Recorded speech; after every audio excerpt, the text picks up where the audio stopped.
Back, we continue right here with the nightly sports call, 412-575-2600. Got plenty of tweets. Mike says, hey, Bob, what does the catch option mean for this season? It means that this was agreed upon when he signed his 6-year, $51 million deal. It was the final option. It was a team option. They could have extended and taken that option, which they did at $14.5 million, or if they didn't want him, they could have bought him out for, I think it was $2 million. So they chose to keep him here, and that was the proper choice. Now, all that means is that this is it, final year.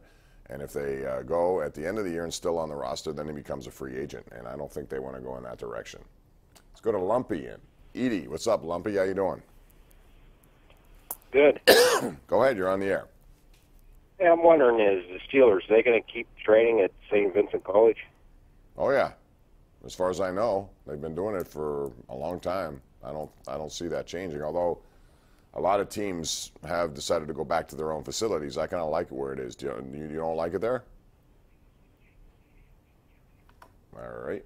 Let's go to Bill and Shaler. What's up, Bill? How you doing? Bob, how are you? Hope you feel better soon. Oh, I feel fine. It's just this sounds worse than it is. Yeah, you work too much, my man. Those 90-hour weeks are catching up with you.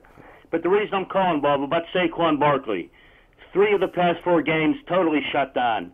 Northwestern held him to 3 yards per carry. Last week against Ohio State, 21 attempts, Bob, for 45. And take away the 32-yard run today, he had 13 carries for 31 yards. Yep. Him being a discussion for the Heisman is beyond what I can comprehend, while there was a running back out at Stanford averaging 10 yards per carry. Yeah, I think Barkley soared to the top of that list, and since then he has cooled off, and I think teams have tried really hard to take him out, and they, to a large extent, have done that, although he still made some big plays in the Ohio State game, including the kickoff return to start it off. So, what do you think about 10 yards per attempt, that kid at Stanford? I think it's pretty good, and I think he'll be in the conversation. I'm not sure who's going to win it at this point. I still think Barkley, because of his early season success, although now, you know, it all changes when you lose, too, as a team. If they had won these last 2, I think it would have not changed, regardless of what he did. Okay. Now that they lost 2, I think it does change, and all bets are off. All right, thank you. All right, thank you. Appreciate it. We're going to go out to John in Banksville. Hey, John, what's up? Hi, Bob. Take care of your throat, and I'll talk, and you can answer at the end. Thank you. Go ahead. You can just do the whole show if you want and sign off for me. A very bizarre day in college football. Yeah. Ohio State got creamed. Penn State lost. Clemson almost lost. Yep. And I was wondering, Notre Dame gave up 37 points to Wake Forest, of all people. And I was wondering if you're going to see what kind of changes you're going to see at the on Tuesday. Well, I don't think you'll see changes to the top because Georgia won, although South Carolina played them tough. Alabama is winning, so that's not going to change. And I think Notre Dame won. As long as you don't lose, you're not going to see many changes. Now, Ohio State, which had a shot to move up, that shot has ended. I think Wisconsin is the beneficiary from the Big Ten of all of this. I agree. We'll see. But there's still a lot of football left, and I wouldn't at all be surprised to see some shake-up here before Do you think Notre Dame will stay in the top 4 because they gave up 37 points? I don't think that'll be taken away from them. I think they, as long as they keep winning, they're going to be in the top 4. Okay. Thanks, Bob. Take care of your throat. All right, my man. Thank you. Appreciate it, John.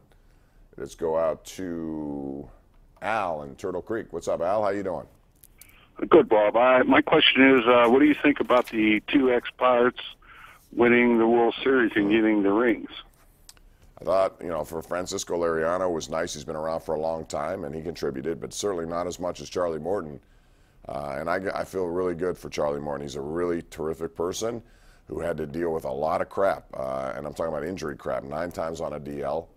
He never, stopped trying to get back, and even though the Pirates gave up on him and the Phillies gave up on him, Houston gave him a shot. He lost a lot of weight. You saw his body, right? He looks totally different than he did when he was here.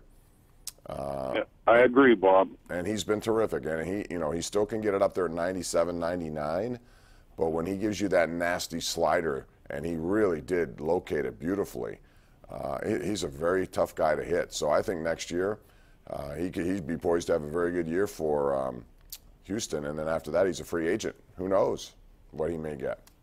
Okay, thanks, Bob. Thank you. Appreciate it. Well, let's squeeze in one more before we go to break, and that would be George in Tarentum. Hey, George, welcome. How you doing? Hey, I'm pretty good, Bob. How about yourself? Good. Thanks for calling. Okay, I just wanted to tell you, I had heard that Franklin chased the player towards the end zone to bring him back to shake hands with the other team. Right, that's what my producer Jared just told me in my ear. So apparently we've been getting calls off the air telling us that. So that's why he did it for the previous caller who wanted to know. Apparently that's it. He was not happy with the guy not shaking hands, and that's a good thing if you're a head coach. Sportsmanship's yes, a big thing. Very good thing. Yeah. All right, man, thanks. Appreciate you clearing that up. Thank you. We'll go to a break here. Can we squeeze in one more, do you think, Jared? All right, quick. Frank in Homewood. What's up, Frank? How you doing? Hey, Frank. Well, Frank's not there. Sorry, Frank. You waited just a little bit. Or I waited too long. Whatever the case, we didn't get you on. We'll be back after this short time out. Thanks for watching us tonight here on Pittsburgh CW.